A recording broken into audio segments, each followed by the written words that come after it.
నేను శ్రీనివాస్ రెడ్డి పాలెం. ఈ వీడియోలో మీకు TS ICET 2024 notification already release అయిందని మీకు తెలుసు. నిన్నటి వీడియో చేశారు. సో ఆ వీడియో కంటిన్యూషన్ మనం ఆన్లైన్ అప్లికేషన్ ఎలా చేయాలనేది వీడియో చేస్తున్నాను. మనం ఇప్పుడు టీఎస్ ఐసెట్కి ఎగ్జామినేషన్ రాయాలి అంటే మనం ఆన్లైన్ అప్లై చేసుకోవాలి. ఆ అప్లికేషన్ ప్రొసీజర్ ఏంటనేది చెప్పడానికి వీడియో చేస్తున్నానండి. సో మీరు ఇక్కడ స్క్రోలింగ్ చూస్తున్నారు. So commencement of registration and submission of online application form from 7th March 2024 10 AM అంటే ఇవాళ నుంచే మనకి 10 o'clock నుంచి మనకి అప్లికేషన్ ఆన్లైన్లో చేసుకోవడానికి అవకాశం ఇచ్చారు. సో నోటిఫికేషన్ సంబంధించిన క్లియర్ డీటెయిల్స్ అన్నీ కూడా నేను ఇంతకుముందు నిన్ననే ఒక వీడియో చేశాను. ఆ వీడియోలో మీరు చూసుకోవచ్చు. ఎలిజిబిలిటీ ఏంటి, ఎగ్జామినేషన్ ఏంటి, ఎగ్జామినేషన్ ఫీ ఎలా ఉంటుంది, ఎగ్జామినేషన్ సెంటర్స్ ఏంటి, ఈ ఇన్ఫర్మేషన్ అంతా కూడా నేను నిన్న డీటెయిల్గా ఎక్స్ప్లెయిన్ చేశాను. ఆ వీడియో ఒకసారి చూసుకోండి. మన అప్లికేషన్ చేయడానికంటే ముందు మన ఎలిజిబిలిటీ ఉందా లేదా చెక్ చేసుకోవాలి. అలాగే మనం ఆన్లైన్లో పేమెంట్ చేయాలి కాబట్టి మన నెట్ బ్యాంకింగ్ ద్వారా అయినా అప్లై చేయొచ్చు, లేదా క్రెడిట్ డెబిట్ కార్డులో మనకి సఫిషియంట్ ఫండ్స్ ఉండేటట్టుగా చూసుకొని మనం అప్లై చేసుకోవచ్చు అండి. సో మనం అప్లై చేసుకోవడానికి మనం ఇక్కడ వీళ్ళు ఒక యూజర్ గైడ్ ఇచ్చారండి. సో యూజర్ గైడ్ అనేది మీకు ఎలా ఉంది ఏంటి అనేది ఎక్స్ప్లెయిన్ చేస్తాను. ఇన్ఫర్మేషన్ అంతా కూడా నేను మీకు ఆల్రెడీ ఎక్స్ప్లెయిన్ చేశాను నిన్న. సో ఇక్కడ అప్లికేషన్ అనేది ఉంది మనకి, ఇది 4 స్టెప్స్లో అప్లికేషన్ చేయొచ్చు అని ఉంది. సో ఆ ఇన్ఫర్మేషన్ అంతా కూడా మనకి యూజర్ గైడ్లో క్లియర్గా డీటెయిల్గా ఎక్స్ప్లెయిన్ చేశారు.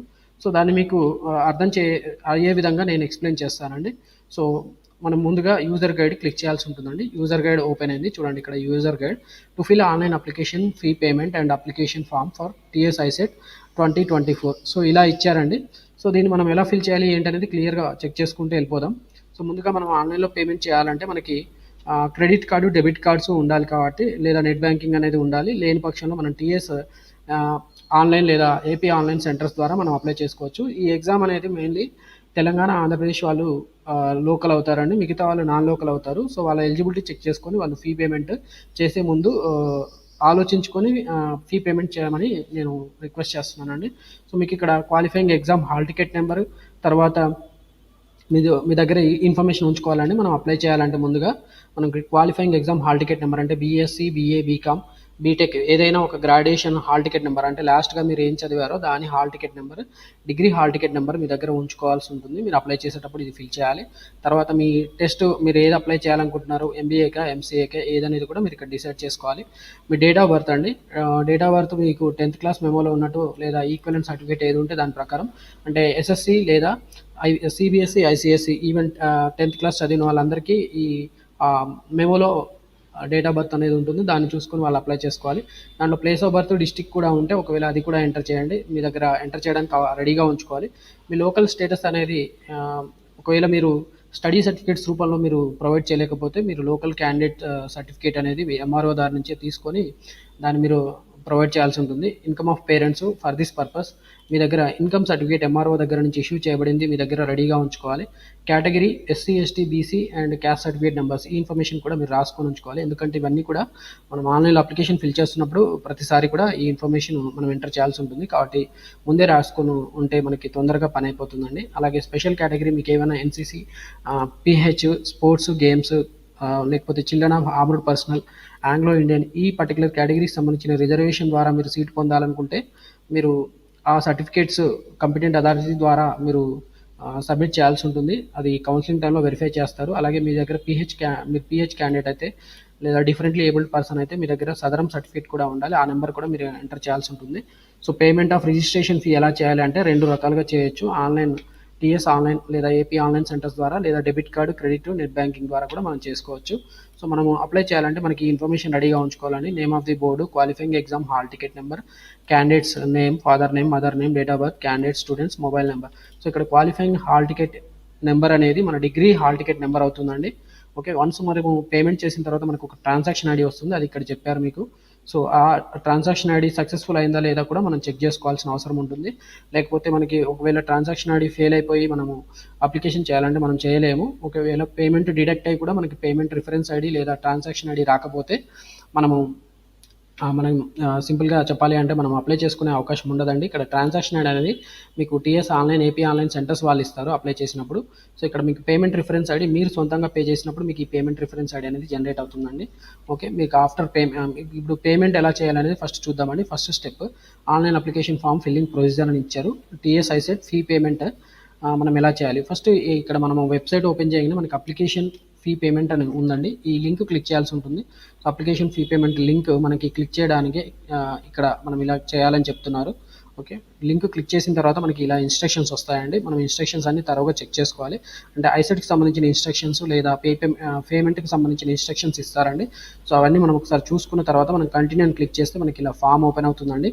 సో నేను ఇక్కడ మీకు ఆల్రెడీ ఓపెన్ చేసి చూపిస్తాను. ఓకే, సో ఇది ఇలా వచ్చింది. తర్వాత మనకి ఇక్కడ ఈ ఫామ్ ఓపెన్ అవుతుందండి. దీనికి సంబంధించిన ఇన్ఫర్మేషన్ ఇక్కడ ఎలా ఫిల్ చేయాలనేది ఇక్కడ మనకు క్లియర్గా ఇచ్చుకుంటూ వెళ్ళారు. సో మనం క్యాండిడేట్ నేమ్ అనేది మనం నేమ్ ఎంటర్ చేయాలి as per SSC. Date of birth కూడా మనం ఎస్ఎస్సి ప్రకారం ఎంటర్ చేయాలి. మొబైల్ నెంబర్ ఎంటర్ చేయాల్సి ఉంటుంది. ఆల్టర్నేట్ మొబైల్ నెంబర్ ఉంటే అది ఎంటర్ చేయండి. ఈమెయిల్ ఐడి కూడా ఎంటర్ చేయాలి. మీ రీసెంట్ క్వాలిఫైయింగ్ ఎగ్జామినేషన్ ఏది ఉంటే దాన్ని, అంటే రీసెంట్గా మీరు ఏది కంప్లీట్ చేశారు, ఈవెన్ పీజీ చేసిన వాళ్ళు కూడా మళ్ళీ మనం ఐసెట్ రాయొచ్చు. దాని ద్వారా కూడా మనం ఎంబీఏ ఎంసీ అడ్మిషన్ పొందొచ్చు. కాబట్టి రీసెంట్ ఎగ్జామినేషన్ అని అడుగుతున్నాడు. దాని హాల్ టికెట్ నెంబర్ ఎంటర్ చేయండి. కేటగిరీ కూడా ఎంటర్ చేయాల్సి ఉంటుంది. ఓకే, మనకి కేటగిరీని బట్టి ఎగ్జామినేషన్ ఫీ అనేది ఆధారపడి ఉందండి. ఎగ్జామినేషన్ ఫీ అనేది 750 for OC and BC candidates ఉంది. మిగతా వాళ్ళకైతే ఎస్సీ ఎస్టీ వాళ్ళకి మనకి 550 రూపీస్ ఉంది. కాబట్టి మీరు అప్రోప్రియేట్ కేటగిరీ పెట్టుకొని మీరు అప్లై చేయాల్సి ఉంటుంది. ఇక్కడ దాని తర్వాత చూడండి, ఇక్కడ పేమెంట్ టైప్, ఇక్కడ మనము net banking others, debit card, credit card ఏదో ఒక మోడ్లో మనం పేమెంట్ చేయొచ్చండి. వన్స్ మనం ఇవన్నీ ఎంటర్ చేసిన తర్వాత ప్రొసీడ్ టు పేమెంట్ అనేది క్లిక్ చేయాల్సి ఉంటుంది. మనకి ఇలా పేమెంట్ గేట్వే పేజ్ ఓపెన్ అవుతుందండి. ఇక్కడ పేమెంట్ గేట్వే పేజ్లో మనం ఆల్రెడీ క్రెడిట్ కార్డ్ సెలెక్ట్ చేసుకుని ఉంటే, ఓకే, క్రెడిట్ కార్డ్ సెలెక్ట్ చేసాం కాబట్టి క్రెడిట్ కార్డ్ నెంబర్స్ మనం ఎంటర్ చేయాల్సి ఉంటుంది. ఇక్కడ ఎంటర్ క్రెడిట్ కార్డ్ నెంబర్ అని అడుగుతుంది. ఎక్స్పైరీ డేటు, వ్యాలిడిటీ, మనకి క్రెడిట్ కార్డ్ మీద ఎక్స్పైరీ డేట్ కూడా ఉంటుంది, అంటే వ్యాలిడ్ త్రూ అని ఉంటుందండి. తర్వాత సివివి అనేది back side of credit card లేదా డెబిట్ కార్డు ఉంటుంది. సో ఆ డీటెయిల్స్ మీరు ఎంటర్ చేసి పే అనగానే మనకి ఓటీపీ వస్తుంది. వన్స్ పేమెంట్ సక్సెస్ అయిన తర్వాత మనకి ఇలా పేమెంట్ రిఫరెన్స్ ఐడి వస్తుంది. మీరు ఇలా పేమెంట్ సక్సెస్ అయిందా లేదా కూడా చెక్ చేసుకోవచ్చు అండి. సో మనం పేమెంట్ స్టేటస్ చెక్ చేసుకోవాలంటే మనం ఆల్రెడీ ఇంతకుముందు రిజిస్ట్రేషన్ చేసుకునేటప్పుడు ఎంటర్ చేసిన qualifying examination hall ticket number, mobile number, date of birth enter చేసి మనం పేమెంట్ స్టేటస్ చెక్ చేసుకోవాలి. ఒకవేళ ఇది సక్సెస్ ఉంటే ఓకే, నో ప్రాబ్లం. ఫెయిల్ ఉంటే మాత్రం మనం మళ్ళీ అప్లై చేసుకోవాల్సిన అవసరం ఉంటుందండి, అంటే మళ్ళీ పేమెంట్ చేయాలి. ఓకే, సో ఇక్కడ పేమెంట్ స్టేటస్ అని చూపిస్తున్నారు చూడండి, payment status. Okay, payment status ఎలా చెక్ చేసుకోవాలి ఇక్కడ ఇచ్చారు. మనం ఈ నెంబర్స్ ఎంటర్ చేయాలి. ఇక్కడ hall ticket number, mobile number, date of birth. So వీటిని ఎంటర్ చేసిన తర్వాత మనకి payment status, check payment status click చేయగానే మనకి ఇక్కడ పేమెంట్ స్టేటస్ చూపిస్తుందండి. సో ఒకవేళ పేమెంట్ సక్సెస్ఫుల్గా కాకపోతే పేమెంట్ డీటెయిల్స్ నాట్ ఫౌండ్ అని మెసేజ్ వస్తుంది. అప్పుడు మనం మళ్ళీ పే చేయాల్సిన అవసరం ఉంటుందండి. ఒకవేళ పేమెంట్ సక్సెస్ఫుల్ అయితే మాత్రం మనం ఫిల్ అప్లికేషన్ ఫామ్ క్లిక్ చేయాల్సి ఉంటుంది. ఇక్కడ రెండోది అన్నట్టు. ఓకే, ఇక్కడ చూడండి, రెండో స్టెప్ అనండి. పేమెంట్ స్టేటస్ చెక్ చేసాం, తర్వాత ఫిల్ అప్లికేషన్ ఫామ్. సో ఇది క్లిక్ చేయాలంటే మనకి ఇలా డేటా ఎంటర్ చేయాల్సిన అవసరం ఉంటుంది. సో ఇక్కడ మనం చూపిద్దాం. ఇక్కడ చూడండి, ఇది క్లిక్ చేయగానే మనకి ఇలా పేమెంట్ అప్లికేషన్ ఫామ్ పేజ్ అని ఓపెన్ అయింది. దీంట్లో మనం ఈ డీటెయిల్స్ ఎంటర్ చేయాల్సి ఉంటుంది. తర్వాత మనం గెట్ అప్లికేషన్ ఫామ్ క్లిక్ చేయాలి. ఇక్కడ గెట్ అప్లికేషన్ ఫామ్ క్లిక్ చేయాలండి. క్లిక్ చేయగానే మనకి ఇలా అప్లికేషన్ ఫామ్ ఓపెన్ అవుతుంది. దీంట్లో మనకి కొన్ని డీటెయిల్స్ అడుగుతారు. Candidate details, address, local area, category details, social status, special reservation category, minority అయితే మైనారిటీయా కాదా, యాన్యువల్ ఇన్కమ్ ఆఫ్ పేరెంట్స్, తర్వాత candidate bank details, qualification details, తర్వాత ఇంటర్మీడియట్ ఎక్కడ చదివారు, ఎస్ఎస్సి ఎక్కడ చదివారు, మీరు ప్లేస్ ఆఫ్ స్టడీ ప్లేసెస్ ఎక్కడెక్కడ చదివారు, మీరు క్లాస్ 6th నుంచి పీజీ వరకు, డిగ్రీ వరకు మీరు ఎక్కడ చదివారు అనేది ఇక్కడ మీరు సెలెక్ట్ చేసుకోవాల్సి ఉంటుంది. ఓన్లీ డిస్ట్రిక్ట్స్ ఇస్తారు ఇక్కడ. తర్వాత మీ టెస్ట్ జోన్ సెంటర్ ప్రిఫరెన్సెస్ కూడా మీరు ఎంటర్ చేయాలి. తర్వాత ఫోటో అండ్ సిగ్నేచర్, ఫోటో అయితే 50 KB బిలో ఉండేటట్టు అప్లోడ్ చేయాలి. మీరు ఇక్కడ అప్లోడ్ చేయడానికి కూడా మీకు ఫైల్ సైజ్ రెడ్యూస్ చేయాల్సి ఉంటుంది. రెడ్యూస్ చేయాలంటే కూడా ఒక వెబ్సైట్ ఉంది, నేను ఎలాగో చూపిస్తాను అది. ఓకే, ఇక్కడ సిగ్నేచర్ కూడా రెడ్యూస్ చేయాలి. అది 30 KB కంటే తక్కువగా ఉండాలండి. మీరు ఎగ్జామినేషన్ ఏ మీడియంలో రాయాలనుకుంటున్నారు, ఇంగ్లీష్, తెలుగు, ఇంగ్లీష్, ఉర్దూ, అంటే పేపర్ అనేది ఇంగ్లీష్ తెలుగులో ఉంటుంది, ఇంగ్లీష్ ఉర్దూలో ఉంటుంది. ఈ 2 మీడియంస్లో మనకి ఎగ్జామ్ వస్తుంది. మీరు ఆన్లైన్లో అప్లై చేసుకుని మీరు చేసేటప్పుడు ఇది సెలెక్ట్ చేసుకోవాల్సి ఉంటుంది. తర్వాత మీరు ఇక్కడ డిక్లరేషన్ టిక్ మార్క్ చేయాల్సి ఉంటుంది. వన్స్ మీరు డిక్లరేషన్ చదివిన తర్వాత దీన్ని టిక్ మార్క్ చేసి సేవ్ కొడితే మనకి అప్లికేషన్ ఫామ్ అనేది సేవ్ అవుతుందండి. దాని తర్వాత మనం ప్రివ్యూ అండ్ సబ్మిట్ క్లిక్ చేయాల్సి ఉంటుంది. మనకి ఏమైతే డేటా ఎంటర్ చేసామో అదంతా కూడా ఒకసారి అప్లికేషన్ ఫామ్ లాగా డేటా అనేది డిస్ప్లే అవుతుంది. ప్రివ్యూ అండ్ సబ్మిట్ క్లిక్ చేసిన తర్వాత మనకి మోడిఫై చేసుకునే అవకాశం కూడా ఇస్తారండి. ఓకే, ఇక్కడ చూడండి, అప్లికేషన్ ఈజ్ టెంపరరీ సేవ్డ్ అని వచ్చింది. ఓకే, సో మనకి అప్లికేషన్ సేవ్ అయిపోయిన తర్వాత మనం ప్రివ్యూ అండ్ సబ్మిట్ క్లిక్ చేసిన తర్వాత మనకి ఇక్కడ అప్లికేషన్ ఫామ్ అనేది ఏమైతే డేటా ఎంటర్ చేసామో అదంతా కూడా మనకి ఇలా డేటా అనేది డిస్ప్లే అవుతుందండి. ఓకే, ఇక్కడ కొన్ని ఫీల్డ్స్ మ్యాండేటరీ ఉంటాయండి. కొన్ని మ్యాండేటరీ ఫీల్డ్స్ అంటే ఇక్కడ మీకు ఏదైతే అప్లికేషన్ ఫామ్లో స్టార్ మార్క్ ఉందో అవన్నీ మ్యాండేటరీ ఫీల్డ్స్ అండి. వాటిని ఖచ్చితంగా మీరు ఎంటర్ చేయాల్సి ఉంటుంది. ఓకే, ఇక్కడ మనము సెక్షన్ వైజ్ చూసుకుంటూ వెళ్దాం. క్యాండిడేట్ డీటెయిల్స్లో ఫాదర్స్ నేమ్, మదర్స్ నేమ్ అనేది మ్యాండేటరీ. అలాగే ఆధార్ కార్డ్ నెంబర్ కూడా మీరు ఎంటర్ చేయండి. బర్త్ స్టేట్, మీరు ఎక్కడ పుట్టారో ఆ స్టేట్ కూడా ఎంటర్ చేయాల్సి ఉంటుంది. బర్త్ డిస్టిక్, మీ పర్టికులర్ స్టేట్లో మీరు డిస్టిక్ ఏది అనేది కూడా మీరు ఎంటర్ చేయండి. ఐడెంటిఫికేషన్ మార్క్స్ కూడా అడుగుతున్నారు. సో వీటి కోసం మీరు 10th క్లాస్ మెమోలో కూడా మీరు చూసుకొని మీ మోల్స్ అంటారు కదా, పుట్టుమచ్చలు, వీటిని ఎంటర్ చేయాల్సిన అవసరం ఉందండి. ఒకటి మ్యాండేటరీ మినిమం. తర్వాత మీ అడ్రస్ అనేది ఆధార్ కార్డులో ఉన్న డేటా ప్రకారం లేదా మీ కరస్పాండెన్స్ అడ్రస్ ఏది ఉంటే అది ఎంటర్ చేయండి. ఓకే, లోకల్ ఏరియా అనేది మీరు ఆంధ్రాకి సంబంధించిన వాళ్ళైతే ఆంధ్ర యూనివర్సిటీ, రాయలసీమకు సంబంధించిన వాళ్ళైతే వెంకటేశ్వర యూనివర్సిటీ పెట్టాలి. తెలంగాణకు సంబంధించిన వాళ్ళైతే ఉస్మాన్ యూనివర్సిటీ టిక్ మార్క్ పెట్టాల్సి ఉంటుందండి. వేరే వాళ్ళు అంటే అదర్ దెన్ ఏపీ తెలంగాణ వాళ్ళైతే అదర్స్ టిక్ చేయాల్సి ఉంటుంది. మీ కేటగిరీ కూడా ఇక్కడ మీ డ్రాప్ డౌన్ లిస్ట్లో ఉంటుందండి. బీసీ, బీసీఏ, బీసీబీ, బీసీడీ ఇలా కేటగిరీస్ ఉంటాయి. అవి మీరు సెలెక్ట్ చేసుకొని క్యాస్ట్ ఏదైతే ఆ క్యాస్ట్, మీ క్యాస్ట్ సర్టిఫికేట్లో చూసుకొని మీ పర్టికులర్ క్యాస్ట్ ఏంటో మీరు ఇక్కడ ఎంటర్ చేయాల్సి ఉంటుంది. సపోజ్ బీసీడీ అయితే మున్నూరు కాపీ అలా ఉంటుంది కదా, మున్నూరు కాపు ముదిరాజ్ అని, బీసీఏ అయితే పద్మశాలి అని ఇలా ఉంటాయి కదా, అవి చూసుకొని మీరు ఎంటర్ చేయండి. తర్వాత క్యాస్ట్ సర్టిఫికేట్ నెంబర్ కూడా మీ దగ్గర ఉంటే మీరు ఎంటర్ చేయండి. ఇది మ్యాండేటరీ ఏం కాదు. మీ దగ్గర స్పెషల్ రిజర్వేషన్ కనుక ఉంటే మీరు ఆ పర్టికులర్ టిక్ మార్క్ పెడితే మీకు కౌన్సిలింగ్ అప్పుడు మంచి సీట్ వస్తుందండి. రిజర్వేషన్ ఇక్కడ మీరు టిక్ మార్క్ పెట్టుకోండి. ఇదేమి ఇప్పుడు ప్రజెంట్ మ్యాండేటరీ కాదు, ఎందుకంటే ఇక్కడ స్టార్ మార్క్ ఏమీ లేదు. తర్వాత ఒకవేళ మీరు డిజేబుల్డ్ అయితే మీరు ఆల్రెడీ డిజేబుల్డ్ అని సెలెక్ట్ చేసుకొని మీరు అప్లికేషన్ పెట్టుంటే మీకు ఇక్కడ ఎస్ వస్తుందండి. లేదా మీరు పేమెంట్ చేసేటప్పుడు డిజేబుల్ పెట్టకపోతే ఇక్కడ నో అని డిఫాల్ట్గా వస్తుంది. మైనారిటీ క్యాండిడేట్స్ అంటే మీరు సమ్ రిలీజియన్స్ ఉన్నాయండి, అదర్ దాన్ హిందూ రిలీజియన్ ఏదైతే ఉంటుందో వాళ్ళు మైనార్టీ అవుతారు. వాళ్ళు మైనార్టీ మార్క్ పెట్టుకోండి. నాన్ మైనార్టీ అంటే హిందూస్ ఉంటారండి. యాన్యువల్ ఇన్కమ్ అనేది ఇక్కడ 1 lakh బిలో, తర్వాత 1 to 2, మోర్ దెన్ 2 lakhs ఇలా క్లాసిఫై చేశారండి. దీంట్లో ఏది అప్లికేబుల్ అయితే మీరు అది టిక్ మార్క్ పెట్టండి. తర్వాత ఇన్కమ్ సర్టిఫికేట్ ఉంటే మీ దగ్గర ఎంటర్ చేసుకోండి. ఇన్కమ్ సర్టిఫికేట్ అనేది ఏప్రిల్ తర్వాత మీరు అప్లై చేసుకుంటే బాగుంటుందండి. ఎందుకంటే మన కౌన్సిలింగ్ టైంలో ఏప్రిల్ తర్వాత ఉన్న సర్టిఫికేట్స్ అనేది మోస్ట్లీ ప్రిఫర్ చేస్తారు. అలాగే ఈ పర్టికులర్ ఇయర్ది మధ్య ప్రజెంట్ ఇయర్ది మాత్రమే ఉండాలి. 2023 ఇయర్ది మాత్రం అప్లికేబుల్ కాదు, ఎందుకంటే 2023 అయిపోయింది కాబట్టి 2023 ఇన్కమ్ వ్యాలిడ్ కాదు. సో 2024 ఇన్కమ్ అప్లై చేసుకొని దాన్ని మాత్రమే ఇక్కడ మీరు ఎంటర్ చేయండి అవకాశం ఉంటే. లేకపోతే కౌన్సిలింగ్ టైంలో మీరు 2024 అప్లికేషన్ ఇన్కమ్ సర్టిఫికేట్ సబ్మిట్ చేయాల్సి ఉంటుంది. తర్వాత మీ దగ్గర క్యాండిడేట్ బ్యాంక్ డీటెయిల్స్, మీ డీటెయిల్స్ ఉంటే ఇక్కడ మీరు ఎంటర్ చేయండి. ఇవేం మ్యాండేటరీ కాదు, ఎందుకంటే ఇక్కడ స్టార్ మార్క్ లేదు. క్వాలిఫికేషన్ డీటెయిల్స్, ఇది మ్యాండేటరీ అండి. మీరు ఏ డిగ్రీ చేశారు అనేది ఇక్కడ మీరు సెలెక్ట్ చేయాల్సి ఉంటుంది. ఓకే, మీరు డిగ్రీ 3 years 4 years కోర్స్ ఏది చదివినా కూడా మీరు ఎలిజిబుల్ అవుతారు. అలాగే మీరు ఓరియంటల్ లాంగ్వేజెస్ అంటే మనకి తెలుగు, హిందీ, మరాఠీ, కన్నడ ఇలా పర్టికులర్ లాంగ్వేజ్లో గ్రాడ్యుయేషన్ చేస్తుంటే మాత్రం మీరు దీనికి ఎలిజిబుల్ కారు అండి. ఓకే, ఇక్కడ ఎక్సెప్ట్ అని ఇచ్చారు అందుకనే.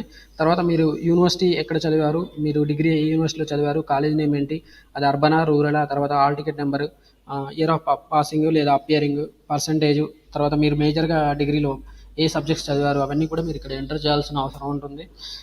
Medium of instruction English, Telugu, Urdu, urban, మీరు అదర్ లాంగ్వేజ్ ఏవైతే అవి మీరు ఎంటర్ చేయండి. ఆఫ్టర్ దట్ మీరు ఇంటర్మీడియట్ ఈక్వలెంట్ ఎడ్యుకేషన్ డీటెయిల్స్ ఏవైనా ఉంటే మీరు ఎంటర్ చేయండి. Intermediate hall ticket number, month of passing, year of passing, మీరు అర్బన్లో చదివింటే అర్బన్, రూరల్లో చదివింటే రూరల్ టిక్ మార్క్ చేయండి. ఇంటర్మీడియట్ బోర్డు కూడా మీరు ఇక్కడ సెలెక్ట్ చేయాల్సి ఉంటుంది. తర్వాత మీరు మ్యాథమెటిక్స్ సబ్జెక్ట్ ఇంటర్ డిగ్రీ మీరు చదివి ఉంటే కనుక మీరు ఇక్కడ ఎస్ పెట్టండి, లేదంటే నో పెట్టండి. దీన్ని బట్టి మీకు ఎంసీఏ ఎలిజిబులా కాదా చెక్ చేసి మీకు ఎంసీఏ ఎలిజిబిలిటీ అనేది డిసైడ్ అవుతుందండి కౌన్సిలింగ్ టైంలో. కాబట్టి మీరు ఇక్కడ మ్యాథ్స్ చదివి ఉంటే మాత్రం ఎస్ పెట్టండి, లేకపోతే నో పెట్టండి. అంటే ఇంటర్మీడియట్ డిగ్రీలో మీరు మ్యాథ్స్ చదివి ఉంటే ఎస్ పెట్టండి, లేకపోతే నో పెట్టండి. తర్వాత ఎస్ఎస్సి డీటెయిల్స్ కూడా మీరు యాజ్ లైక్ ఇంటర్మీడియట్ డీటెయిల్స్ ఎలా ఎంటర్ చేస్తారో అలాగే ఎంటర్ చేయాల్సి ఉంటుందండి. తర్వాత మీరు క్లాస్ 6 నుంచి పీజీ డిగ్రీ వరకు మీరు ఎక్కడెక్కడ ఏ జిల్లాలో చదివారో వాటిని మీరు ఇక్కడ డ్రాప్ డౌన్ లిస్ట్లో మీరు ఆ పర్టికులర్ డిస్టిక్ ఇక్కడ సెలెక్ట్ చేసుకోవాల్సి ఉంటుంది. ఓకే, మీరు ప్రజెంట్గా కొత్త డిస్టిక్స్ వచ్చాయి, కొత్త డిస్టిక్స్ మీకు తెలిసే ఉంటాయి, మీరు ఆ డిస్టిక్లో చదివి ఉంటే ఆ డిస్టిక్కి సెలెక్ట్ చేసుకోండి. ఓకే, తర్వాత టెస్ట్ జోన్ సెంటర్ అంటున్నారు. ఇక్కడ మీకు test zone centres preferences 3 select చేసుకోవాల్సి ఉంటుంది. మీకు టెస్ట్ జోన్ సెంటర్స్ కూడా నేను నోటిఫికేషన్ టైంలో ఆల్రెడీ చెప్పాను, అవి ముందే రాసుకొని మీరు రాసి పెట్టుకుని ఉంటే వాటిని సెలెక్ట్ చేసుకుంటే ఈజీగా ఉంటుందండి. తర్వాత మీరు మీడియం ఆఫ్ టెస్ట్ అంటున్నారు. ఇక్కడ ఇంగ్లీషు, తెలుగు ఆల్రెడీ చెప్పాను కదా, ఇంగ్లీషు తెలుగులో ఉంటుంది, లేదా ఇంగ్లీషు ఉర్దూలో మీకు ఎగ్జామినేషన్ పేపర్ అనేది వస్తుంది. మీరు ఏదైతే రాయాలనుకుంటున్నారో ఆ మీడియం ఇక్కడ సెలెక్ట్ చేసుకోండి. మీ ఫోటో అండ్ సిగ్నేచర్స్ మీరు అప్లోడ్ చేయడానికి నేను ఒక వెబ్సైట్ ఉందండి. ఓకే, రెడ్యూస్ చేయాల్సిన అవసరం ఉంటుంది. ఫోటో అనేది లెస్ దెన్ 50 KB ఉండాలి, సిగ్నేచర్ కూడా లెస్ దెన్ 30 KB ఉండాలి. దీనికోసం మనకు ఒక వెబ్సైట్ ఉందండి, గూగుల్లో మనం డైరెక్ట్గా కొట్టచ్చు. గూగుల్లో reduce JPEG size below 50 KB ఇలా కొట్టగానే మనకు ఒక వెబ్సైట్ ఓపెన్ అవుతుందండి.